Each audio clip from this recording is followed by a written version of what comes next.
part of the reason for this event is because the way we do relationships has changed. Nobody wants to go back to the style of relationship where the woman stays at home like the 1950s housewife and the man goes out and is provider and protector. Like, nobody here wants that, right? Oh, you'd like it. Okay, beautiful. Actually, there's another one. Men, if you're looking for a 1950s housewife, there's a few in the front. And then we moved into a style of relationships where two independent people live side by side, coexisting, cohabiting, making some shared choices, but very much living individual lives. And what happens in this particular dynamic is that there's not a lot of juice and spark for life.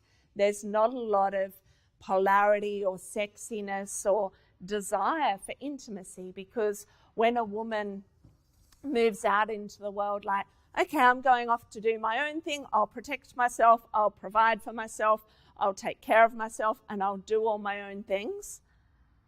Does that feel very sexy and alive? No.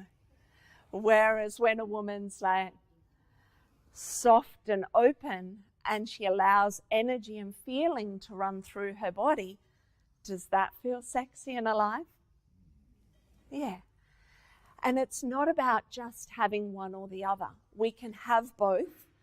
But when we interact in our partnerships from this perspective, like if I walk up to Rod and I'm like, hey, baby, what are we going to do tonight?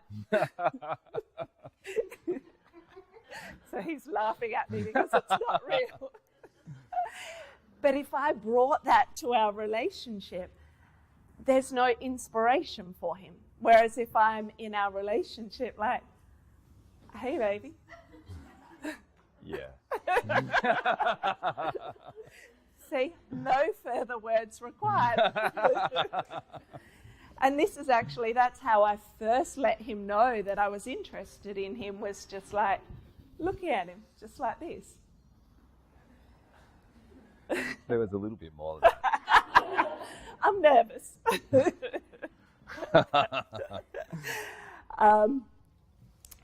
But the way we hold our body, the way we move through our lives as women, it actually has a major effect on the way men show up for us.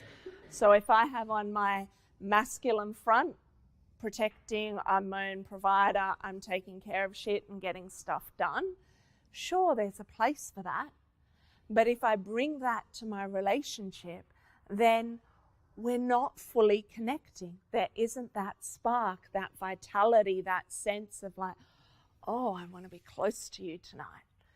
I shut that down if I'm in this mode. And when Rod and I were first getting together, there was this stage where I remember saying to him, if we're going to be in a relationship, I don't want us to just be two people who catch up for dinner or catch up for sex. I actually want us to co-create and weave together. At the time when I said that, I thought I was ready for it. I still had a few things to learn. There were still some things in myself that needed to be adjusted and tweaked, and patterns that are still now revealing to me. But the underlying intention that I wanted a relationship of co-creating, I wanted a relationship of weaving together with somebody, it meant that I needed to show up in my relationship as a woman with vulnerability, with openness, letting my feminine body communicate to him. And so it's from that place that we're sharing with you today. And so we'll talk a little today about sexual shame, because sexual shame is part of what gets in the way, as Rod's already mentioned, his journey with sexual shame. It gets in the way of women truly seeing and feeling men. It also gets in our way as women of showing up fully. We'll also speak a little around how men give and receive love and the differences between men and women. And then we'll speak later on in the day about how to inspire a man's love, how to cultivate a relationship where you experience deep commitment, honoring the feeling of being cherished. For me, this experience of feeling cherished in relationship is so beautiful and so valuable. And I know that it wouldn't be possible if I hadn't actually been willing to go inside and do my own inner work along the way.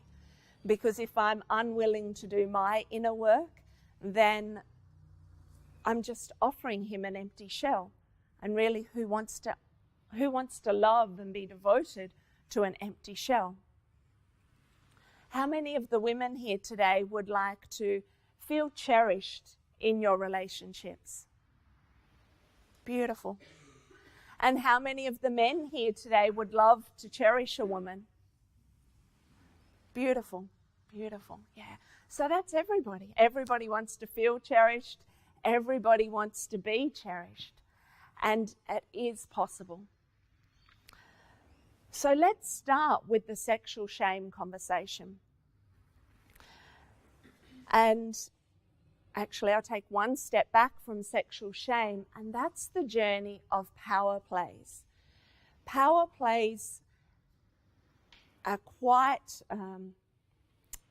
common in relationships.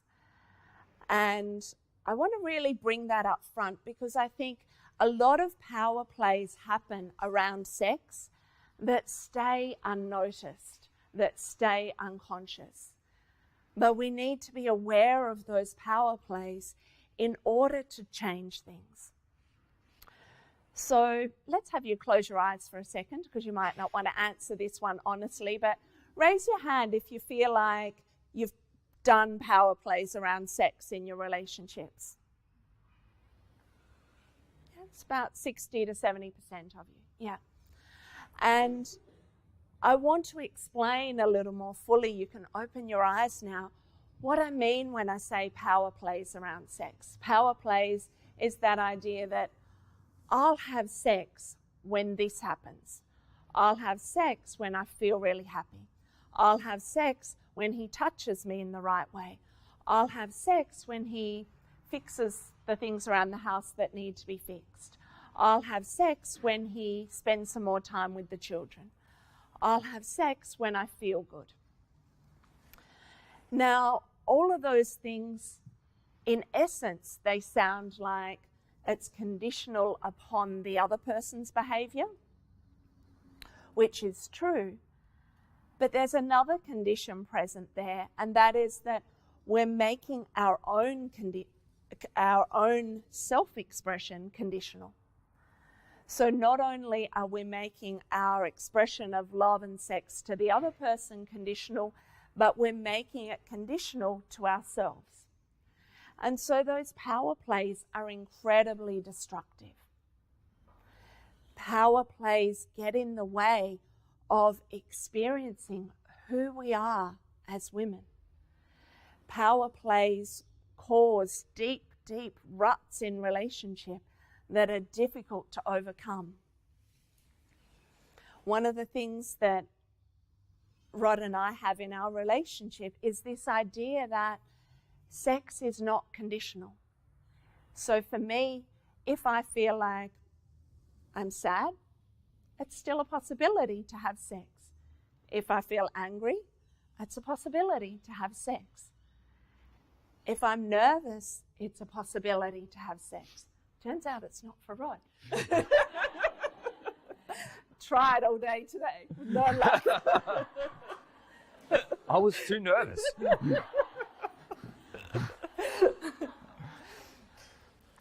But not making sex conditional actually creates freedom in a relationship. And freedom is something that is very important and highly valued for men. When men feel conditions, they close down.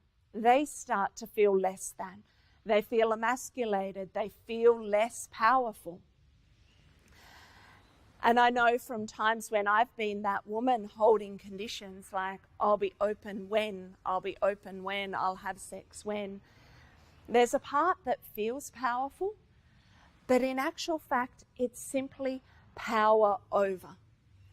And power over, that sense of control, is never true power. True power comes from the place of vulnerability.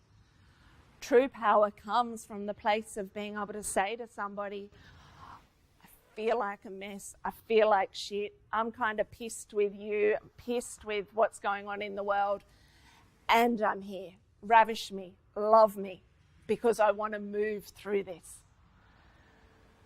How does that sound for people? Do you want that experience of being able to be ravished through the mess and the shit and the fucked upness of the world?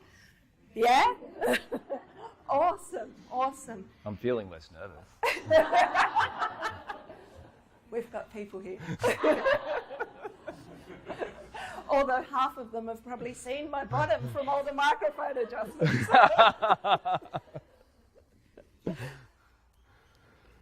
So, the journey of opening sexually to give up power plays sexually, it changes our lives. Because I know for me, being sexually open as a woman, it's about allowing who I am to move through my body. It's about allowing my feelings. It's about allowing my inspiration. It's allowing the fullness of me rather than closed off and held back and contracted. And being sexually alive in a relationship creates inspiration. It creates much more depth. Also, giving up those power plays means that the man's not walking around feeling powerless. Because I've worked with thousands of men over the last 13 years, I've had the opportunity to hear what goes on for men. And so many men have said to me, I feel powerless around sex. I feel powerless in my relationship. I get to hear things that other women often don't hear. And so this experience of men feeling powerless around sex, I started to wonder, why does that happen? What goes on for men? And it's this curiosity about men and what goes on for them that brought me to understand that a man can have sexual pleasure on his own, of course, and he can enjoy that. But there's a quality of sex, there's a quality of connection that only happens inside of intercourse. And so when a woman is playing power games and making sex conditional, a man, he just is left in that place of, oh, I'm powerless now. There's nothing I can do. There's nowhere to go. There's nowhere to turn. How many of the men in the audience have had that experience of feeling powerless? It's more like boredom. Boredom? Yeah, Yeah, bored. Okay. bored. Yeah. It knocks out the physicality. Yeah. If there's no physicality, you're bored. Yeah. Beautiful. Totally understand that. And of course, everybody has a range of different experiences. For some people, it's bored. For some, it's powerlessness. What I've seen in the powerlessness is that it often leads to frustration, and that frustration becomes like a ball in the belly, this sense that a man doesn't know what to do with himself. He doesn't know how to move in life with that feeling of frustration and not being able to express himself. And what we have a look at through Tantra is the experience of polarity. So in polarity, there's this recognition of man and woman as energetic poles. So for a woman, my vagina is the negative polarity. That's where women receive energy in. The heart and the breasts are our positive polarity. That's where we direct energy outwards. For a man's heart is his negative polarity. That's where he receives energy. And his penis is his positive polarity. So he's directing energy out through the penis. So just imagine a situation where somebody said to you, I'm speaking to the women first of all, if somebody said to you, you cannot express your love is offensive to other people. How does that feel? Yeah, the room just went really flat and dull. So it feels terrible. And as women, we have that longing and desire inside to express ourselves through love, to express through our heart and our breast. Sometimes that gets a little bit distorted as well, but I'll come back to that a little later on. When we are open through our heart and our breast, it's more natural that the energy flows through our vagina and through our body. So men, as you heard from Rod, they often walk around going, I shouldn't have a penis. Let's just pretend that I don't have it. I'll leave it outside so it doesn't bother anybody. But in that experience, the man's positive polarity is cut off. And men are so often judged for being sexual. They're told not to be so sexual, not to feel desire, not to feel horny, not to want too much sex, not to want this, not to want that. But when men are on the receiving end of all those judgments, it's like they're being told that it's not okay to be who they are. It's not okay to have sexual feelings.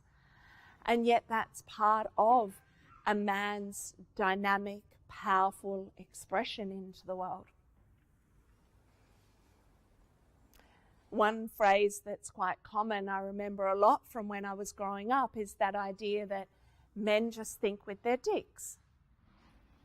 And that phrase, men think with their dicks, there's actually a truth in it.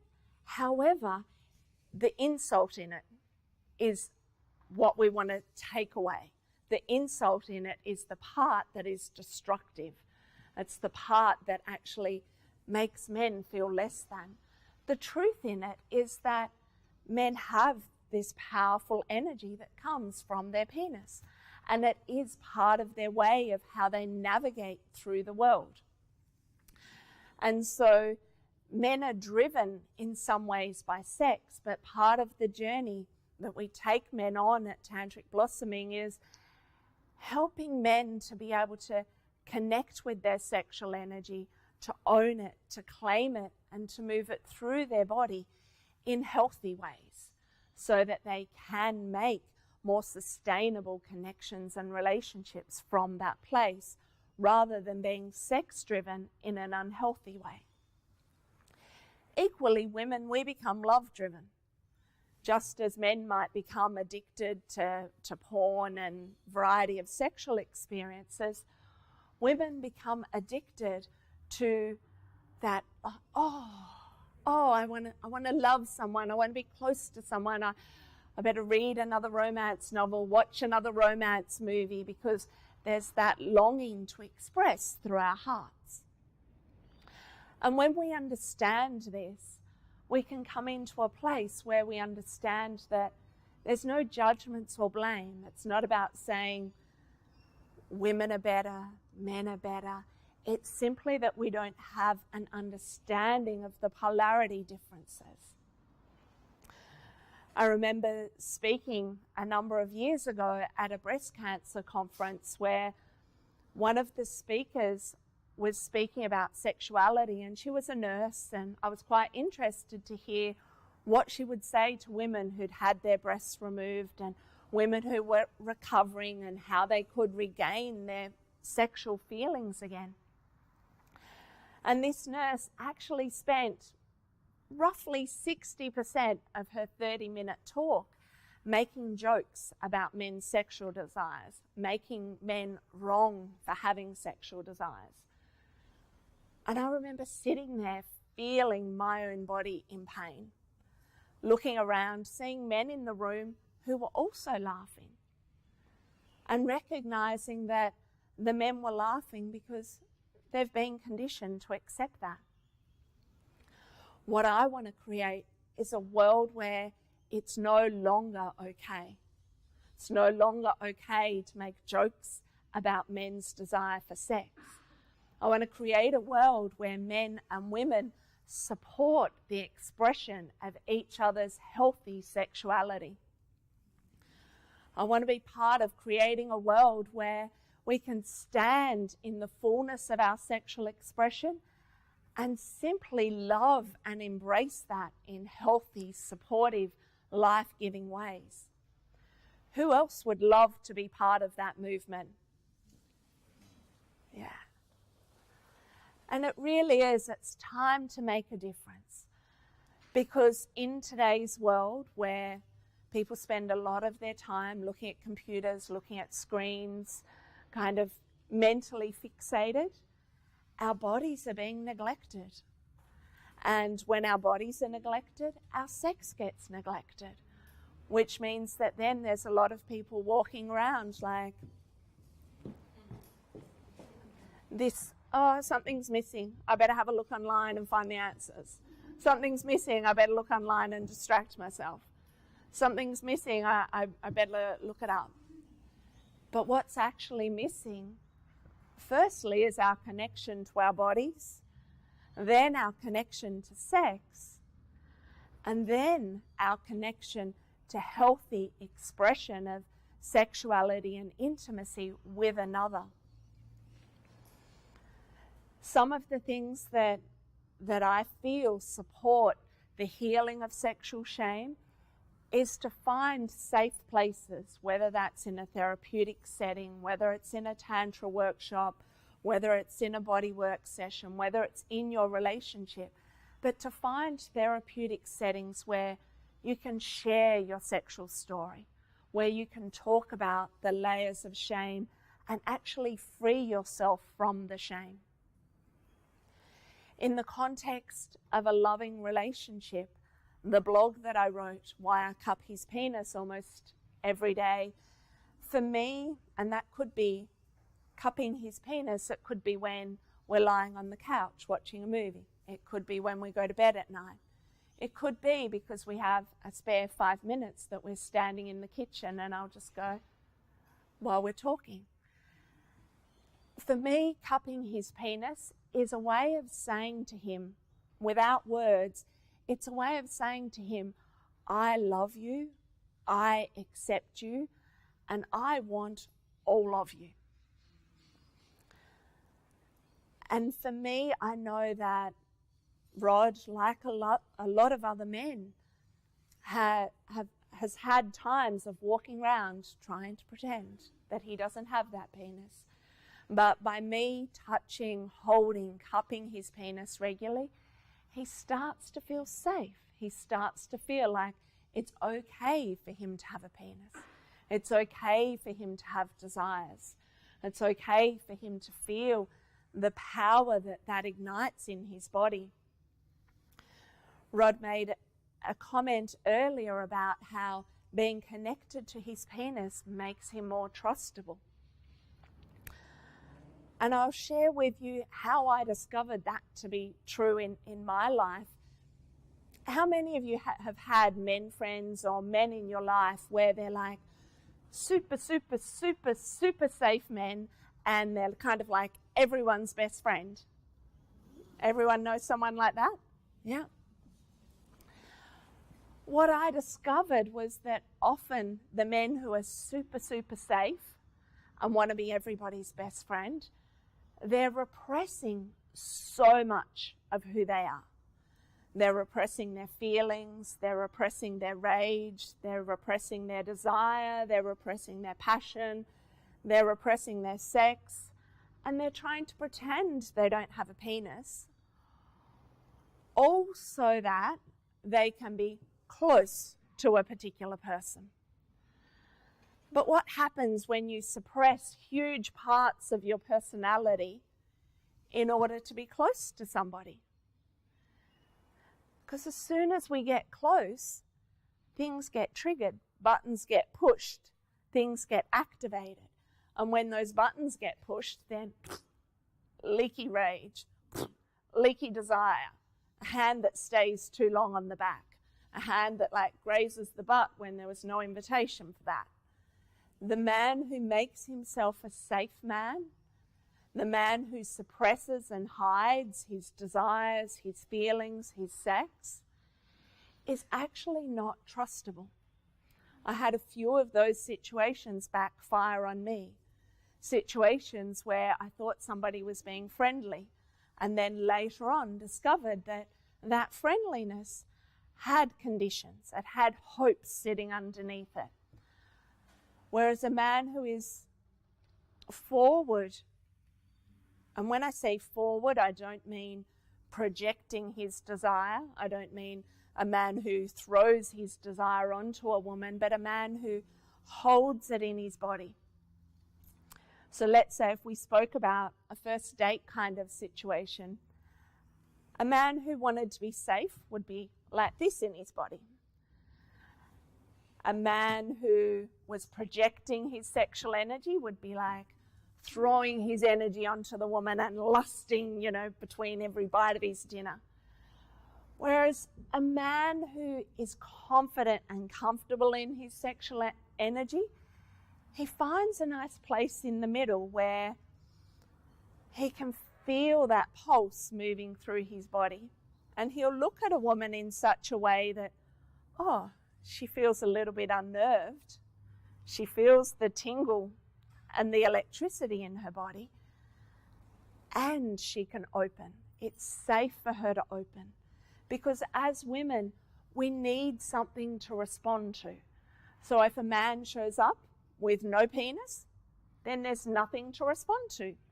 We'll make him our best friend, we'll take him out shopping with us, and we'll, share all our horror stories about our mother.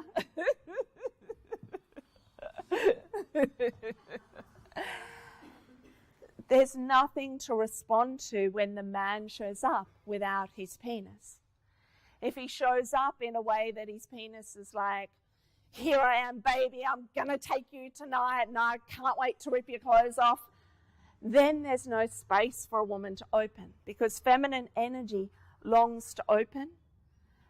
There does need to be a certain amount of feeling held in order for us to open. So the lusty, projecting, throwing his energy around kind of man, that's also unsafe. But the man who's like, just relaxed and confident and feeling that pulse through his body, then a woman can go, oh, this feels a little bit exciting. Oh, I can feel the response in my body. I can feel that my body wants to go somewhere with this experience with a man. So when we talk about healing sexual shame, it's healing sexual shame so that people can be alive to feel that shame moving through our bodies. Women too have also been on the receiving end of things like slut shaming and being made wrong for having sexual feelings. And so it's important for a woman to understand as well that when our sex is shut down, when our sex is conditional, we're not fully alive. We're not fully living. It's not about using sex for validation, as I shared earlier, that whole journey of trading sex for love. It's not about going there. It's also not about walking around as a nun all cloaked and hidden, but actually a woman who can hold herself and feel her sexual energy move through her body in such a way that she feels really good and alive and vibrant about who she is. Does that feel like what you would like for your life, to be walking around feeling good and alive about who you are? Yeah? Awesome. So I'm going to pass over to Rod to share a little bit around his journey. And yeah, over to Rod.